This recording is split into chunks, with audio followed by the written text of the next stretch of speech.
vamos fazer no final, que daí a gente pode prolongar um pouquinho mais, tá bem? Então a gente só faz essa inversão na nossa estrutura. Professor Djalma, em primeiro lugar, muito obrigado, né, o senhor ter aceito, assim, na correria, o nosso convite. Primeiro, ficamos muito felizes pelo seu aceite. E segundo, porque muitos colegas já lhe conhecem e sabem, assim, da importante reflexão que o senhor provoca nesses espaços de formação. E nós, como Mobrec, desde o ano passado, nós adotamos essa modalidade virtual num processo de reinvenção do próprio movimento. Aqui nós já estamos com representantes de Santa Maria, São Pedro, Porto Alegre, Horizontina, Criciúmal, que já estão aqui, né? E essa mensagem que o senhor vai partilhar conosco, essa reflexão sobre fome de felicidade, que vai ao encontro daquele tema geral que está naquele card, certamente vem nos provocar nesse ano que o Mobrec comemora 45 anos de fundação. Né? A gente quer ser feliz nesse espaço que a gente ocupa. E certamente isso que o senhor vai nos provocar a pensar vai nos ajudar. Então, as titulações eu vou deixar que o senhor mesmo fale, né? Mas o professor Djalma, já adianto, né? Professor aqui da nossa Universidade Federal de Santa Maria, mano do Padre Olinto, tem vários amigos padres aqui na nossa região também, então o professor também já muitas vezes já se encontrou e trabalhou com o Mobrec. Então, muito obrigado e boas-vindas, professor Djalma. Obrigado, Thiago, obrigado. E inicialmente eu fico muito feliz pela lembrança do meu nome e queria abraçar também os colegas professores que estão aqui e te ver assim tão bem, que a gente ficou um tempo atrás também um pouco preocupado contigo, né, pela tua saúde, mas me parece que tu tá uma boa fisionomia, então me parece que todos nós passamos por esses momentos, né, Thiago? Então a gente está ao vivo aqui, professor Djalma Cremonese, estou falando de Santa Maria, estou aproveitando também gravar aqui no TikTok, ao vivo. Se nada der certo na minha vida, quando eu me aposentar, vou virar TikTokers, ou YouTubers, influencers, olha que palavras bonitas. Mas a gente tem que, um colega dizia, que temos que aproveitar todos os meios, né? De propagação. Hoje no TikTok, em 3 meses, eu estou com 25 mil amigos virtuais, e desses aproximadamente tem lives pequenas de 3 a 4 minutos que alcançam 150 mil visualizações, 120 mil visualizações, e agora estamos ao vivo aqui também. Então a gente tem que ocupar esses espaços, porque abrir nossos campos também. Então o tema de hoje que eu vou falar é o tema da felicidade. É um tema que me é muito caro, porque eu estou talvez 10 a 15 anos fazendo essa leitura filosófica e tentando compreender o mundo que a gente está vivendo, a sociedade, a política e a cultura. E hoje, preparando um pouco a fala, eu encontrei uma frase muito interessante que diz assim: procure a felicidade e você perderá o sentido da vida. Procure o sentido da vida e você ganhará a felicidade. Me parece que sempre a felicidade a gente coloca sempre como aquela cenoura que o coelho teima em correr atrás e nunca alcança. Se a gente colocar a felicidade em primeiro lugar na nossa existência, tudo será realizado. Um bom emprego, uma boa saúde, uma boa relação de amigos, parte do princípio que você tem essa felicidade. Então, hoje, essa busca, essa sede de felicidade que você falou, Thiago, ela está muito presente na sociedade, quase que vira uma tirania, quase que vira uma ditadura.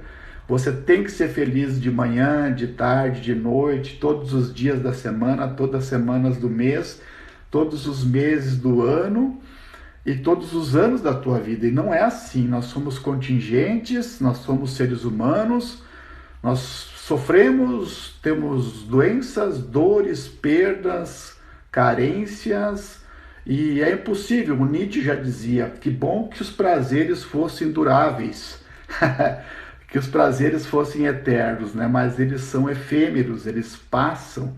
Então, e Agnes Heller também é uma filósofa austro-húngara, ela dizia o bom que a felicidade, a infelicidade, ela não é eterna, né? Ela termina, e a felicidade também não é eterna. Então nós temos sempre esses momentos de altos e baixos, e a grandiosidade disso tudo é que a gente pode superar essas dificuldades a cada dia e assim se conhecendo. A felicidade é uma grande busca do eu sobre si mesmo, de mim sobre mim mesmo. É o grande sentido da minha existência.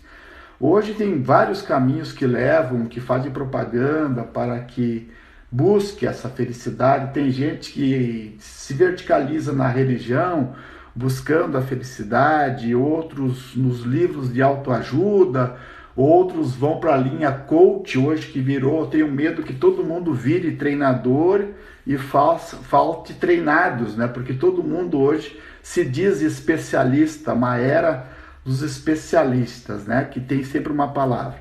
E essa tirania da felicidade, ela advém mais de uma felicidade após a Segunda Guerra Mundial, que é uma sociedade do consumo, uma sociedade capitalista, que te impõe um modelo de felicidade a partir de viagens, a partir de consumo, a partir de uma família perfeita, e hoje mais ainda uma falsa felicidade imposta nesse materialismo e também uma busca desenfreada de objetos materiais.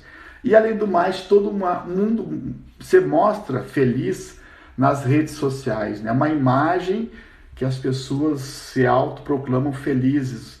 Mas como a pessoa é feliz e eu não estou muito feliz nesse momento? Então começa a comparação. Então, nesse cenário, eu gostaria de apresentar algumas ideias. Como estamos vivendo essa sociedade? Como eu estou analisando essa sociedade? Primeiramente, citar o autor Zygmunt Bauman, que todo mundo já tem leitura. Os livros do Bauman estão no seu computador. Vocês podem baixar, ler um livro, ler um capítulo que vai ajudar a compreender a sociedade, nosso mundo pós-moderno. Uma sociedade de incertezas, uma sociedade líquida, tudo efêmero, tudo ligações frouxas, uma sociedade do descarte. E dentro dessa sociedade que a gente está vivendo sim uma sociedade de mudanças, de transformações. Não é o fim do mundo, mas é o fim de um mundo. Eu lembro que o monge lá no livro, e depois transformado em filme, do Humberto Eco, O Nome da Rosa, ele dizia assim, estão morrendo os monges, os tradutores, e aí entra lá a Inquisição, entra aqueles que vão pesquisar o que está acontecendo, e o velhinho meio cego diz assim, é o fim do mundo. Não é o fim do mundo, é o fim de um mundo medieval, que significava para as luzes. Talvez esse momento que a gente esteja vivendo é um momento também de transição, do final de um mundo racional, de um mundo da ciência, da técnica, para uma outra realidade. Então, sempre estamos em crise, porque quando perdemos os valores que nos sustentavam e ainda não encontramos o novo, sempre gera uma instabilidade na compreensão do mundo. Então nós, como educadores, como professores, como lideranças, também nós temos que fazer a leitura do mundo que a gente vive, né? Ser luzes, poder ser uma luminosidade para entender a realidade. É um mundo que eu já falei do consumo. O Serge Latouche, que é um economista francês, diz que hoje todo mundo está consumindo demais. A média de consumo hoje do mundo é uma média que exaure o planeta. Teríamos que ter 3 ou 4 planetas para sustentar o consumo. Então, ele diz que as pessoas felizes não precisam consumir. coisas materiais, porque elas têm o que é essencial, que são elas mesmas. Os seus valores os sustentam. E o outro, Jeffrey Prefray, que é um estudioso norte-americano, ele diz que quando você consome mais, você trabalha mais. Então ele é um estudioso que está detectando a morte em virtude do excesso do trabalho. Diz que mais de 70% dos trabalhadores norte-americanos, eles têm problemas de ansiedade, problemas de depressão, fruto do excesso de trabalho. Trabalha de manhã, trabalha de tarde, trabalha de noite, todos os dias da semana, todos os meses do ano. Esse pesquisador é bem interessante. E outro teórico que eu costumo falar muito, que vale a pena a leitura, certamente vocês já têm lido ele, é o Byung-Chul Han. Depois eu vou mostrar aí alguns livros, se vocês quiserem, também vocês podem me escrever.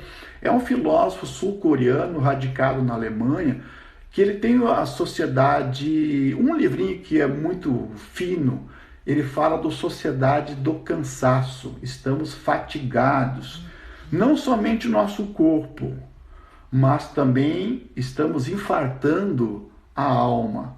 Não temos mais tempo para alimentar aquilo que nos move, aquilo que nos anima. Então, hoje você pode e deve alimentar a tua existência, a tua ânima, com a religião, mas também pode ser com a literatura, com a filosofia, com a poesia, com a música, com os amigos, com uma taça de vinho, vendo o pôr do sol. Temos vários elementos para alimentar aquilo que nos anima. A alma, estamos infartando porque estamos com a alma pequena. É excelente os livros dele. Depois o Jorge Forbes, que é um psicanalista brasileiro, ele faz uma leitura bem interessante. Ele cria uma palavra chamada desbussolamento da sociedade. Estamos desbussolados porque não temos mais um referencial, um norte que nos indica. Nem a economia, nem a política, nem a religião, nem a história. Nós estamos um pouco desbussolados porque estamos buscando ainda uma referência. Por isso que eu sempre conto essa história, que eu andando no asfalto, sempre preocupado e também prestando atenção nos caminhões e principalmente nas frases dos para-choques dos caminhões, eu li uma frase que eu refleti e ainda hoje conto. O motorista escreveu no para-choque assim atrás: "Não me siga, também ando perdido." Eu achei muito interessante essa frase, porque não é o motorista de caminhão que está perdido apenas, é o professor Djalma e também todos aqueles que vão atrás. Num certo sentido, todos nós estamos sem referência. Tiago, você está me ouvindo? Eu estou com o slide aberto aqui, não sei se vocês estão acompanhando. Às vezes eu fico aqui no TikTok, tinha uma audiência boa, mas depois diminuiu. E de repente eu fico com aquela sensação do Chitãozinho e Chororó. Estamos ouvindo bem, estamos ouvindo bem. Eu agora ando falando com as paredes, né? Então, mas eu acho que vocês estão aí. Bom, essa primeira parte, então, a segunda parte que gostaria de falar é exatamente isso. Frente a essa realidade, eu gosto muito do Ariano Suassuna, que tem uma entrevista muito legal que ele fala assim: frente a essa realidade, você tem que ser otimista, pessimista ou o quê? Ele fala mais ou menos assim: o ser muito otimista, você até é levado na chacota, é levado na brincadeira, porque sempre é uma pessoa como poliana, enxerga tudo maravilhosamente cor-de-rosa. O mundo está muito bem, estamos avançando, está ótimo. Então o otimista é muitas vezes considerado um tolo. Bom, no outro extremo tem o pessimista, que a gente vai falar com ele e nem bom dia, nem boa tarde sai, porque o mundo está mal, morreram tantos, tu viu uma tragédia atrás da outra, não vai dar mais, não temos mais esperança. Então, entre o otimista e o pessimista, o Ariano Suassuna fala que nós temos que ser realistas esperançosos. Eu acho que essa ideia é interessante.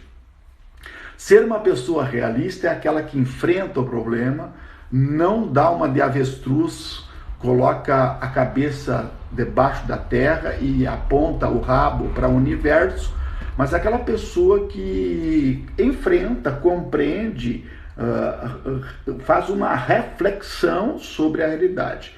E esperançoso no sentido paulo freireano, que todos nós já temos uma leitura ou outra, no sentido de verbo, de esperançar, de buscar as nossas ações, de buscar a concretização das nossas utopias, dos nossos sonhos coletivos, né? Utopia é sempre o do grego, sem o topos, sem o lugar ainda. Então nós temos que construir conjuntamente. O poeta já dizia: sonho que se sonha só é mera ilusão. Sonho que se sonha junto, em mutirão, já é realidade. Então, essa ideia eu gosto muito. Segunda ideia, a partir disso, é aquilo que eu já falei. Como você vai ser uma pessoa animada frente a essa realidade? Não podemos perder a alegria, a esperança e a alma. Ânimo vem de alma, a alma vem de ânimo. Então, a pessoa animada é uma pessoa almada, com alma. A pessoa desanimada é uma pessoa desalmada. Então, nós temos que fomentar a alegria, a esperança, o ânimo para que a gente possa continuar vivendo esse momento bonito que a gente está vivendo, que é a nossa vida. Para não termos depois saudade desse momento que a gente está vivendo agora, a gente tem que viver bem aqui. E para terminar esse argumento da primeira parte, eu cito a palavra que eu gosto muito, a palavra entusiasmo. Vamos manter o entusiasmo. E eu sempre sou um curioso, eu sou um filólogo. Antes de ser filósofo, eu sou um filólogo. Eu gosto de entender a origem epistêmica, né, a partir da etimologia da palavra. E eu fui atrás para entender de onde vem a palavra entusiasmo, e ela é uma palavra grega. In significa dentro. Theos é Deus. A pessoa que tem entusiasmo, ela tem Deus vibrando literalmente dentro de si. O entusiasmo, então, é o segredo da felicidade e do bem-estar, já diria o Bertrand Russell. Sem entusiasmo, a gente não consegue nem levantar da cama para o trabalho. Então, temos ânimo, temos ser realista e esperançoso e ter entusiasmo. Até aqui tudo bem? Quem está nos acompanhando aqui no TikTok também pode deixar sua pergunta, depois, se tiver tempinho, a gente responde. Vocês também que estão aí nos acompanhando, Thiago, nós temos aí um tempinho também para algumas perguntas.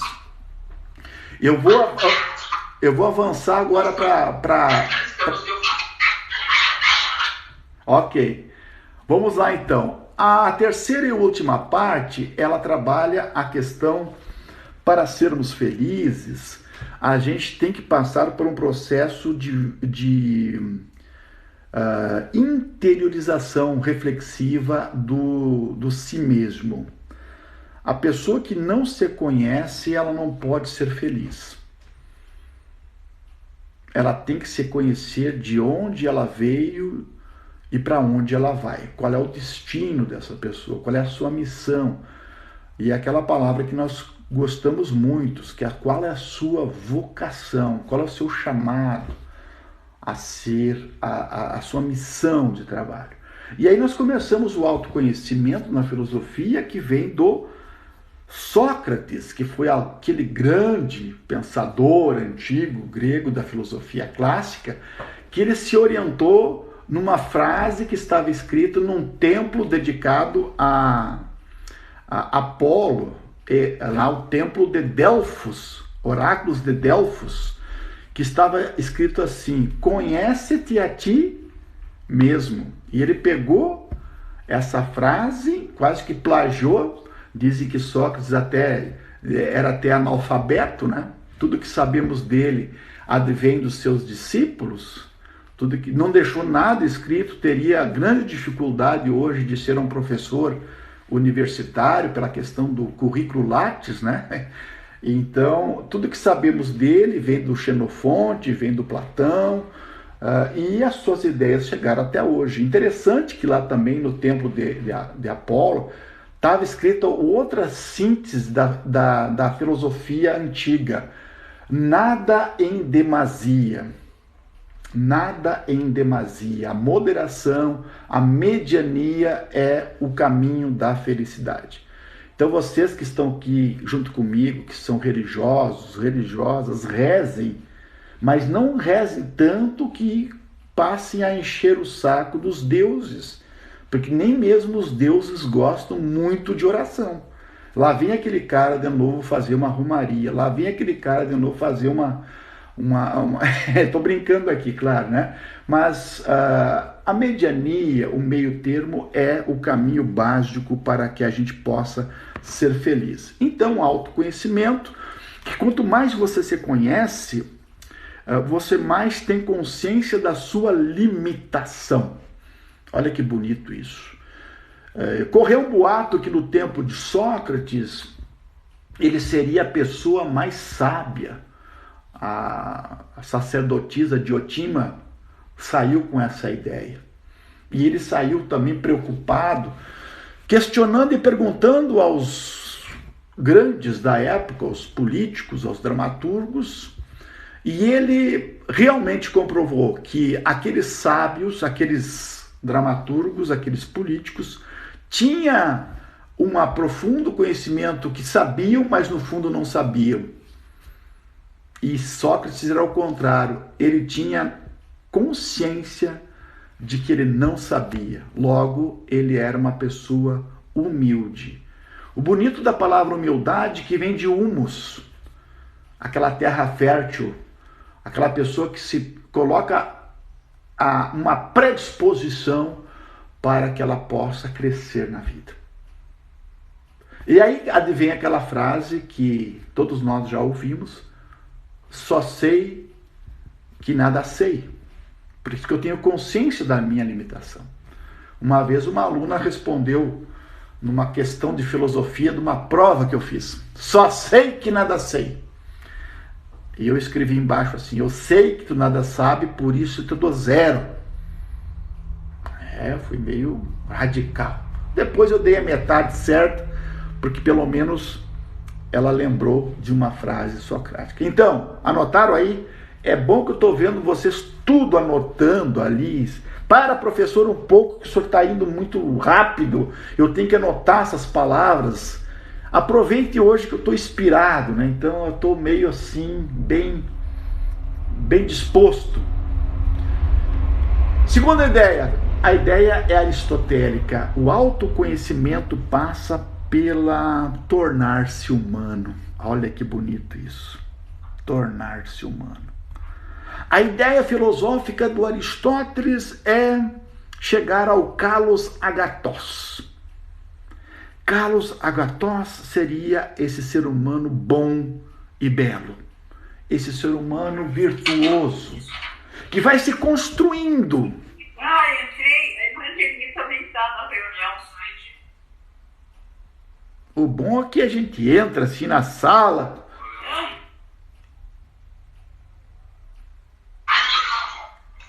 Foi algumas pessoas que entraram ali, os microfones estavam ligados, mas daí já está desativado. Tranquilo. Vamos lá então. Tornar-se humano. O Djalma, que era lá do Arroio do Tigre aos 15, 20 anos, é um Djalma diferente daquele que ele é hoje. Se eu não tivesse amigos, se eu não tivesse a formação dentro de valores religiosos da igreja, certamente eu não seria aquilo que sou. Se deixar o ser humano isolado, ele certamente não se tornará humano. E o bonito disso tudo é que sempre nós estamos nos fazendo, nos construindo como seres humanos. Mário Sérgio Cortella, que é famoso, que vocês até já trouxeram aqui para perto, né? Que paga hoje, para pagar um Mário Sérgio Cortella, para suas ideias, aproximadamente aí 70, 80 mil reais, né? Ele diz que o ser humano é diferente do computador e da cadeira. A cadeira nasce pronta. E o ser humano nasce não pronto e vai se fazendo. E a cadeira vai se estragando. Então a versão mais inédita que existe é de Djalma hoje, dia 20 de junho. Nunca fui o que sou agora. O ontem já não sou. E amanhã serei uma outra pessoa. É como as águas do rio do Heráclito. Quando eu atravesso pela primeira vez, as águas são umas. Nos retornos, as águas já serão outras. Tornar-se humano, graças aos valores, graças àquilo que a gente recebe e aprende um dos outros. Por isso a sociabilidade é importante. Alguns ficarão pelo caminho, porque não terão possibilidade de valores, de troca de valores que o tornarão seres humanos. Gosto muito da ideia do Michel Foucault no livro A Hermenêutica do Sujeito. A hermenêutica do sujeito, ele fala do cuidado de si. Ah, professor, mas isso pode soar um pouco egoísta, um pouco narcisista. Não é verdade. O cuidado de si é o cuidado, ele faz uma releitura, o Michel Foucault, da filosofia clássica.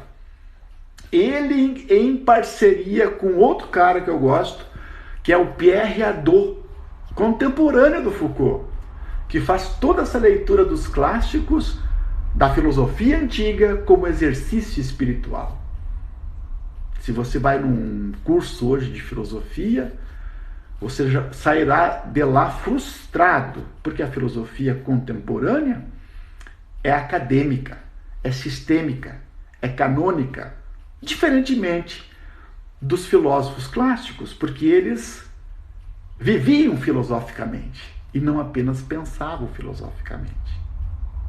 Cuide-se de si mesmo, cuide-se do corpo, do sono, da alimentação, do lazer, do exercício físico.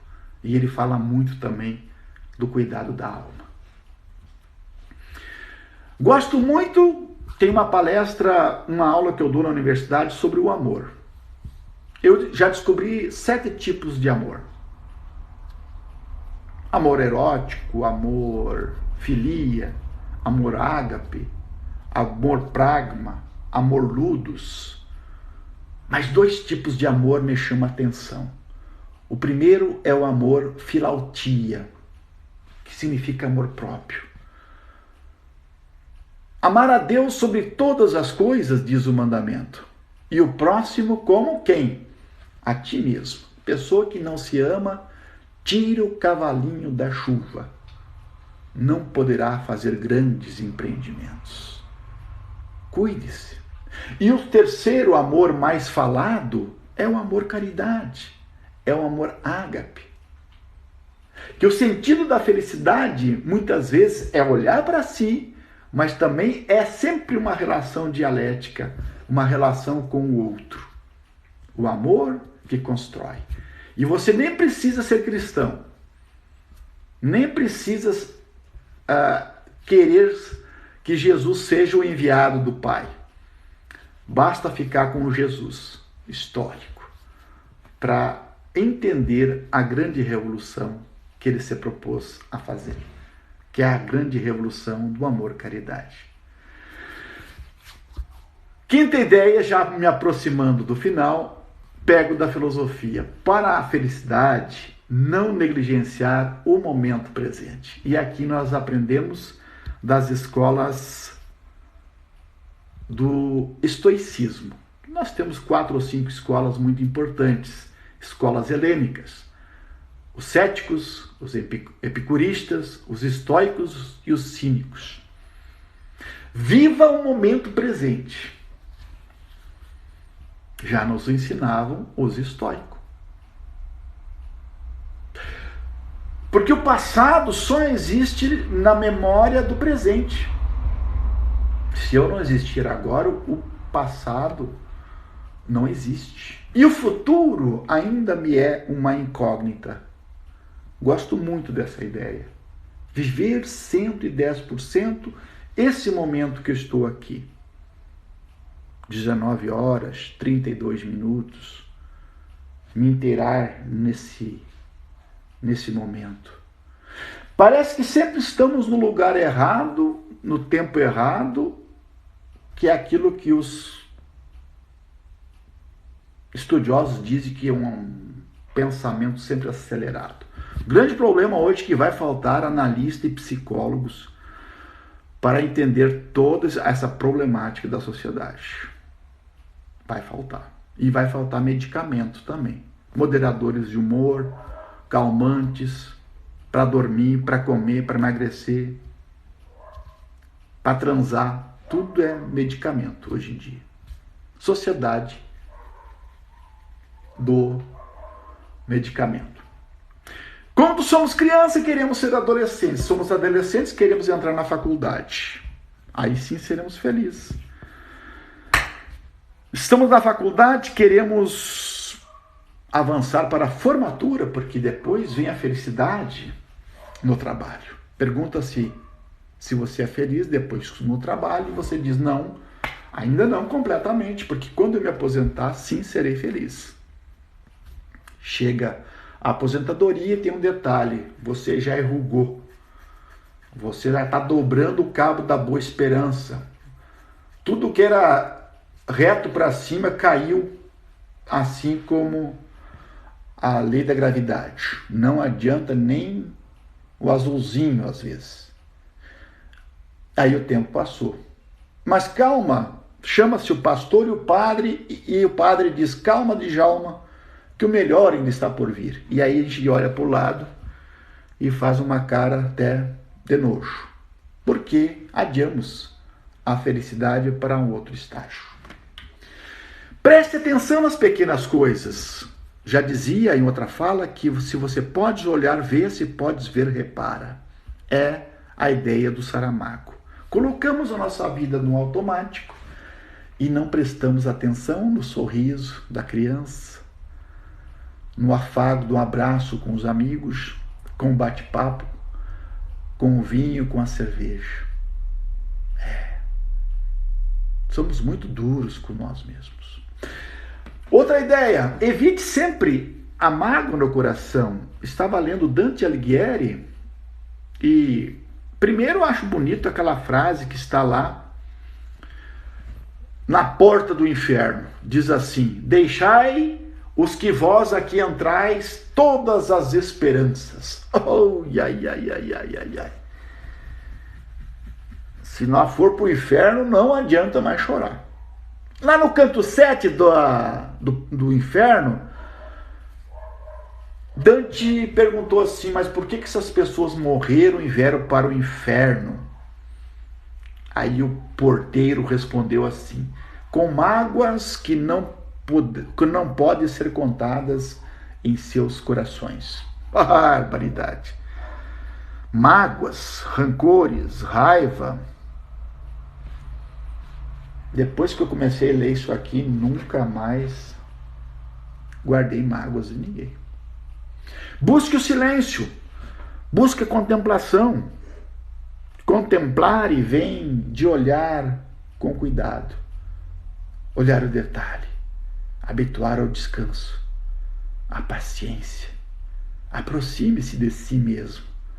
Ali está a verdade, ali está a felicidade. Não está fora, não está nas redes sociais, não está na materialidade dos objetos. A verdadeira felicidade está sim dentro de você. E você tem o direito ao silêncio. Tem direito de fugir do fórum. O que é fórum? fórum é o burburinho da multidão. E precisamos sim. Quem não tiver esses momentos, corre um grande risco de perder-se de si mesmo. Para terminar, não faça aqui como uma tia solteirona que eu tive. Esperou tanto que acabou morrendo sem fazer as coisas. Esperou pelo epitáfio. Epitáfio é aquela frase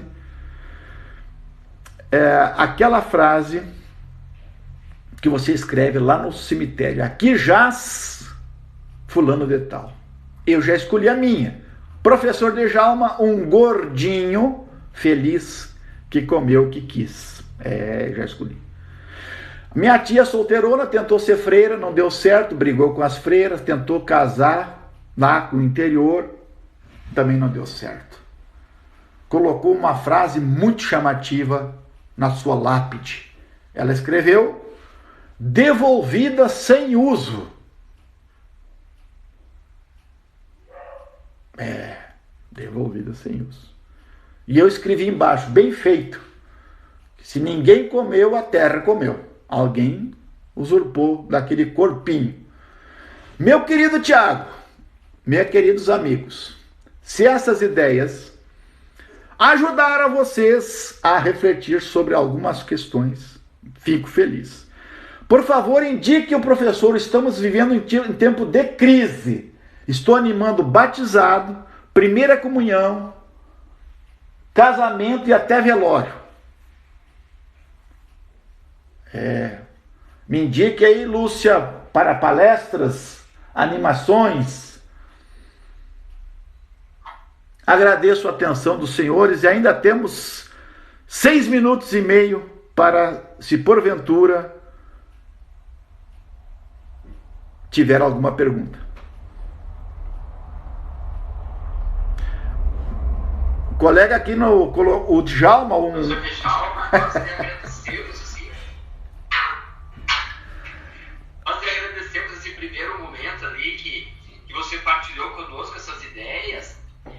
E você perguntava, né? Estão anotando, até coloquei na tela, você não conseguiu ver porque estava com a projeção, mas eu anotei muitas ideias aqui que realmente me fizeram pensar.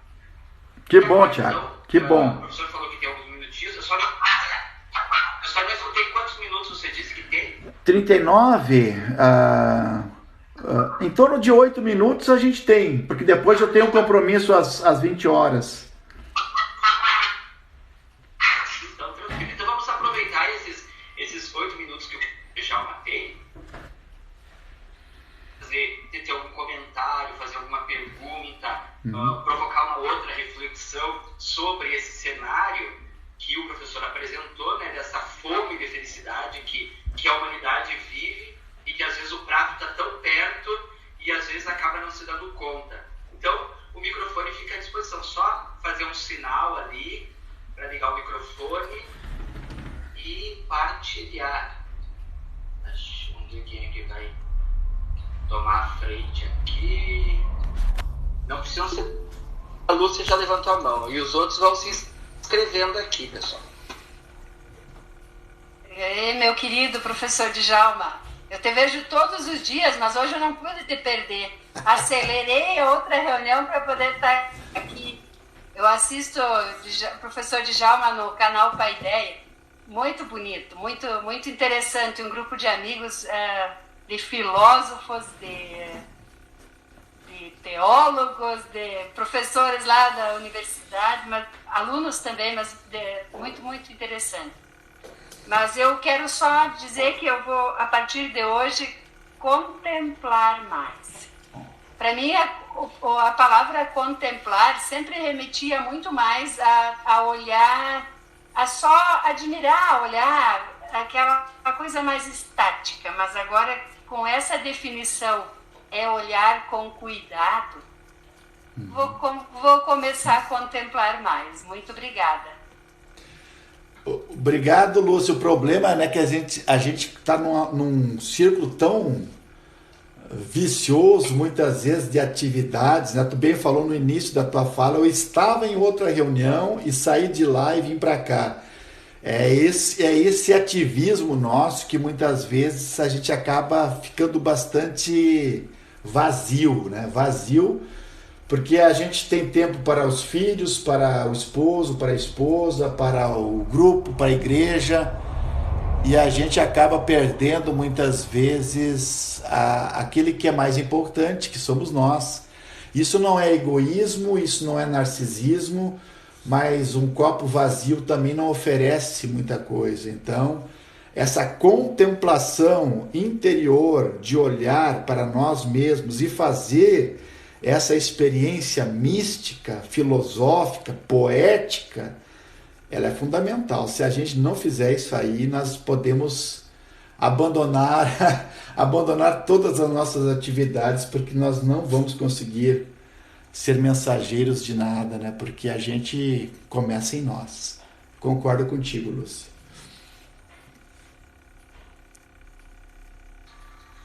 Microfone ainda à disposição, pessoal, para quem mais quiser contribuir. Ainda tem uns minutinhos ali dos 8 que o professor se dispôs a partilhar conosco. Ai, que gente envergonhada. Professor, eu vou falar uma coisinha enquanto os outros vão se inscrevendo ali, sobre essa ideia que você falou mais para o final. O passado ele só existe na memória do presente e o futuro ainda me é uma incógnita, né? Mas como configurar ou como perceber esse processo de construção da felicidade? Porque eu fiquei em dúvida, né, ali. A felicidade ela tem que partir desse autoconhecimento, né? Mas esse autoconhecimento se faz por meio de um processo, né? E como, de repente, aproveitar esses pedaços do passado, né, ainda que sejam, de repente, pontudos, que machuquem, para, de fato, construir esse processo de felicidade.